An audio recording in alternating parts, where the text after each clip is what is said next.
అండి, నమస్తే. ఒక స్పూన్ కానీ మనము కేక్ కట్ చేసేటప్పుడు ఇలా వుడెన్ స్పూన్స్ వస్తాయి కదండి, దాన్నైనా తీసుకొని వీడియోలో చూపించిన మాదిరిగా బ్రొటన వేలికి టైట్ గా ఉండే విధంగా రబ్బర్ బ్యాండ్ ని వేసేయండి. మీరు దీని ప్లేస్ లో స్పూన్ అయినా తీసుకోవచ్చు.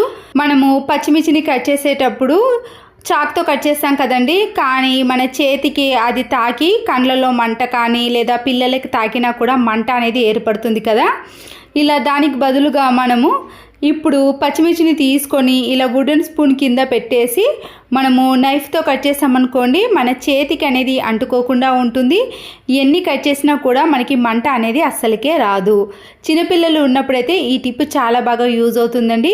అంతేకాకుండా మనము ఎండుమిర్చిని తీయాలన్నా కూడా ఈ టిప్ అనేది యూజ్ అవుతుంది. మరొక యూస్ఫుల్ టిప్ని కూడా చూసేయండి. మనము రేషన్ బియ్యం కానీ లేదా ప్రతిరోజు వండుకునే సన్న బియ్యం ఉంటాయి కదండి, దాంట్లో పురుగు, తెల్ల పురుగు కానీ నల్ల పురుగు అనేది ఎక్కువగా పట్టేస్తుందండి. తేమ కొద్దిగా ఏర్పడ్డా లేదా వాటర్ పడ్డా కూడా పురుగు అనేది ఏర్పడుతుంది కదా.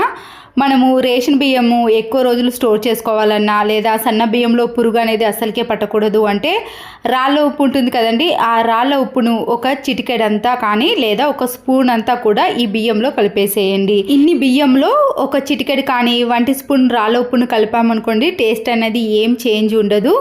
పురుగు అనేది అస్సలకే పట్టదండి. చాలా రోజుల పాటు ఫ్రెష్గా స్టోర్ చేసుకోవచ్చు. పిల్లల స్కూల్ బ్యాగులు కానీ లేదా మనం హ్యాండ్ బ్యాగులు ఉంటాయి కదండి, ఇలా జిప్ అనేది ఒక్కొక్కసారి స్ట్రక్ అవుతుందండి. ఇలా చివరి సైడ్నైతే ఇంకా ఎక్కువగా స్ట్రక్ అవుతుంటుంది కదా. అలాంటి టైంలో మన ఇంట్లో ఉండే సోప్ ఉంటుంది కదండి, మిగిలిపోయిన సోప్ తునుకలను ఇలా జిప్కి అప్లై చేసి ఒక 2-3 టైమ్స్ పాటు జిప్ని బాగా పెట్టేసామనుకోండి, స్మూత్గా పనిచేస్తుంది. ఎక్కడ కూడా స్ట్రక్ అనేది అస్సలకే ఉండదు.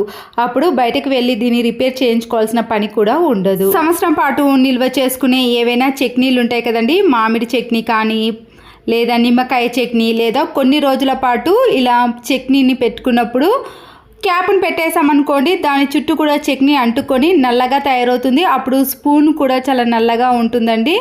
చట్నీ అనేది ఎక్కువ రోజులు పాడవకుండా ఉండాలి అంటే డీప్ ఫ్రై చేసిన ఆయిల్ కానీ లేదా కొద్దిగా ఆయిల్ని వేడి చేసి ఇలా క్యాప్ చుట్టూ మనం పెట్టిన స్పూన్కు కూడా ఆయిల్ని అప్లై చేసి పెట్టేసామనుకోండి, స్పూన్ కానీ ఈ చట్నీకి పెట్టిన క్యాప్ అనేది నల్లబడకుండా చట్నీ అనేది ఎలాంటి స్మెల్ లేకుండా ఎక్కువ రోజుల పాటు ఫ్రెష్గా స్టోర్ చేసుకోవచ్చు.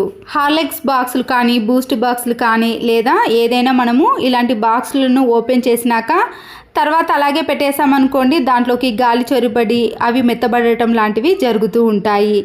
ఇలాంటి బాక్స్ని మనం ఓపెన్ చేసినా కూడా మళ్ళీ క్లోజ్ చేయడం ఎలా అంటే ఇలా గట్టిగా ముందటి భాగాన్ని బాగా ప్రెస్ చేస్తూ తర్వాత దానికి ఉన్న పైన క్యాప్ను దాంట్లో పెట్టేసామనుకోండి, ఈజీగా పైన ఉన్న క్యాప్ అనేది క్లోజ్ అయిపోతుంది. అప్పుడు దాంట్లోకి గాలి చొరబడకుండా అది కింద పడ్డా కూడా దీంట్లో నుంచి ఒకటి కూడా బయటికి రాకుండా ఉంటాయండి. మనము ఎక్కువ రోజులు స్టోర్ చేసుకోవడానికి వీలవుతుంది. సోరకాయ కానీ బీరకాయ కానీ ఇలాంటి కాయలను మనము ఎక్కువగా తెచ్చుకున్నప్పుడు హాఫ్ మాత్రమే వండుకుంటాం అనుకోండి, అది అట్లనే మిగిలిపోతుంది. మనము దీన్ని ఫ్రిడ్జ్లో అలాగే పెట్టేసినా కూడా నల్లగా మొత్తం పాడవుతుంది కదా. సిల్వర్ ఫాయిల్ పేపర్ ఉంటుంది కదండి, కొద్దిగా కట్ చేసి ఈ సోరకాయని ఎక్కడైతే కట్ చేసామో ఆ ప్లేస్లో దీన్ని పెట్టేసామనుకోండి, మళ్ళీ ఈ సోరకాయ అనేది కొన్ని రోజుల పాటు ఫ్రెష్గా స్టోర్ చేసుకోవచ్చు. తిరిగి దీన్ని మళ్ళీ వండుకోవాలన్నా కూడా కొద్ది భాగం కూడా పాడవకుండా ఉంటుంది.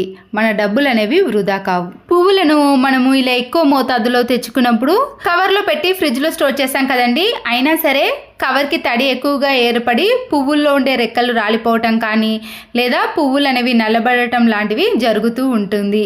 ఇలా తడి అనేది అడుగు భాగాన ఏర్పడకుండా ఉండాలి అంటే మనము ఇలా మందంగా ఉండే కవర్ను తీసుకున్నాక దాంట్లో అడుగు భాగాన మీరు పిల్లలు వాడే నోట్బుక్స్ యొక్క పేపర్లు ఉంటాయి కదండి, అది వేసినా పర్వాలేదు. లేదా ఇలాంటి బ్యాగులు వస్తాయి కదండి, ఆన్లైన్లో ఆర్డర్ పెట్టినప్పుడు కాగితం లాంటి బ్యాగులు వస్తాయి కదా, దాన్ని నేను ఇలా చిన్నగా చేసి ఈ కవర్ కింద అడుగు భాగాన వేసేస్తున్నాను. ఇలా చేయటం వలన అడుగు భాగాన తడి అనేది అస్సలకే ఏర్పడదండి. ఈ కాగితం అనేది పూర్తిగా పీల్చేస్తుంది.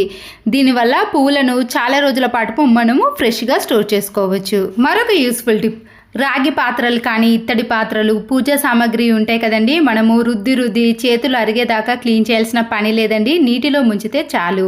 ఇక్కడ చూసారు కదండి, ఇత్తడి కానీ రాగి పాత్రలు అన్నిటినీ కూడా పూజా సామాగ్రిని అన్నిటినీ కూడా ఒక పక్కన పెట్టేసుకోండి. ఎన్ని ఉన్నా సరేనండి, మనము చేత్తో స్క్రబ్బర్తో కానీ రుద్దాల్సిన పని అనేది అస్సలకే ఉండదు. ఒక బగోన్లో నేను ఎక్కువగా వాటర్ని తీసుకున్నానండి. ఇవి నీటిలో ముంచితే పూర్తిగా మునిగేంత వరకు కూడా తీసుకోవాలి. హై ఫ్లేమ్లో పెట్టి దీంట్లో వైట్ వెనిగర్ ఉంటుంది కదండి, కొద్దిగా యాడ్ చేయండి. దీంతో పాటు వంట సోడాను కూడా ఒక 2-3 టీ స్పూన్స్ వరకు వేయాలి. నిమ్మకాయ ఉంటుంది కదండి, నేను పెద్ద సైజు నిమ్మకాయని తీసుకున్నానండి. 1.5 నిమ్మకాయని తీసుకొని దాంట్లో ఉండే రసాన్నంతా కూడా ఈ వాటర్లో కలిపేసుకోవాలి. మీరు నిమ్మకాయను కూడా బాగా తీసుకోవాలండి, అప్పుడే నీటిలో ముంచితే త్వరగా క్లీన్ అవుతాయి. ఇలా 1.5 నిమ్మకాయ రసాన్ని తీసుకున్న తర్వాత 2 టీ స్పూన్స్ వరకు మీరు సాల్ట్ను కూడా వేసుకోవాలి. వాటర్ అనేది బాగా మరగనివ్వాలండి. మరిగిన తర్వాతనే స్టవ్ని ఆఫ్ చేసుకొని ఇలా గిన్నెలో మన దగ్గర ఉన్న పూజా సామాగ్రిని మొత్తాన్ని కూడా నీటిలో ముంచేసేయండి. ఇక్కడ ఇత్తడి, రాగి అన్ని పాత్రలను కూడా ఈ వాటర్లో ఇలా పూర్తిగా మునిగేంత వరకు కూడా వేసుకోవాలి. ఇలా వేసిన తర్వాత మీరు ఒక 15 to 20 మినిట్స్ పాటు అలాగే ఉంచేసేయండి. వీటిని మళ్ళీ మీరు చేత్తో కదపాల్సిన పని లేదండి. ఇలా పూర్తిగా మునిగాయి కదా, మనము అటు ఇటు తిప్పాల్సిన పని కూడా ఉండదు. ఇలా మునిగేంత వరకు వేసిన తర్వాత ఒక 15 మినిట్స్ తర్వాత కానీ లేదా 20 మినిట్స్ తర్వాత చూడండి, కలర్ అనేది పూర్తిగా చేంజ్ అవుతుంది.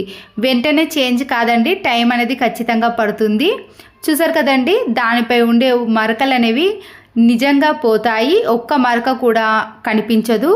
ఇలా పూర్తిగా మరకలు అనేవి పోవాలంటే ఒక 20 మినిట్స్ పాటు ఈ హాట్ వాటర్లోనే ఉంచాలి. చూసారు కదండి, మనము చేత్తో కానీ స్క్రబ్బర్తో కానీ వీటిని రుద్దాల్సిన పని లేదు. అప్పటికప్పుడు మనము వెంటనే క్లీన్ చేసుకోవాలి అంటే ఇలా హాట్ వాటర్లో వీటన్నిటిని వేసి మనము కొద్దిగా రెస్ట్ ఇచ్చేసామనుకోండి, మళ్ళీ అవి పూర్తిగా క్లీన్ అయిపోతాయి. ఒకవేళ మీకు ఇంకా జిడ్డు ఎక్కువగా ఉన్నాయి అనుకుంటే నిమ్ముప్పు ఉంటుంది కదండి, నిమ్ముప్పును కూడా ఈ వాటర్లో ఒక 2-3 టీ స్పూన్స్ వరకు వేసేసి అలాగే ఉంచేస్తారనుకోండి, ఇలా నీటిలో ముంచితే వాటంతట అవే పూర్తిగా క్లీన్ అయిపోతాయి. దేవుని సామాగ్రిని మనము ఇలా వెంటనే క్లీన్ చేసుకోవాలంటే ఈ టిప్ అనేది చాలా బాగా యూజ్ అవుతుందండి.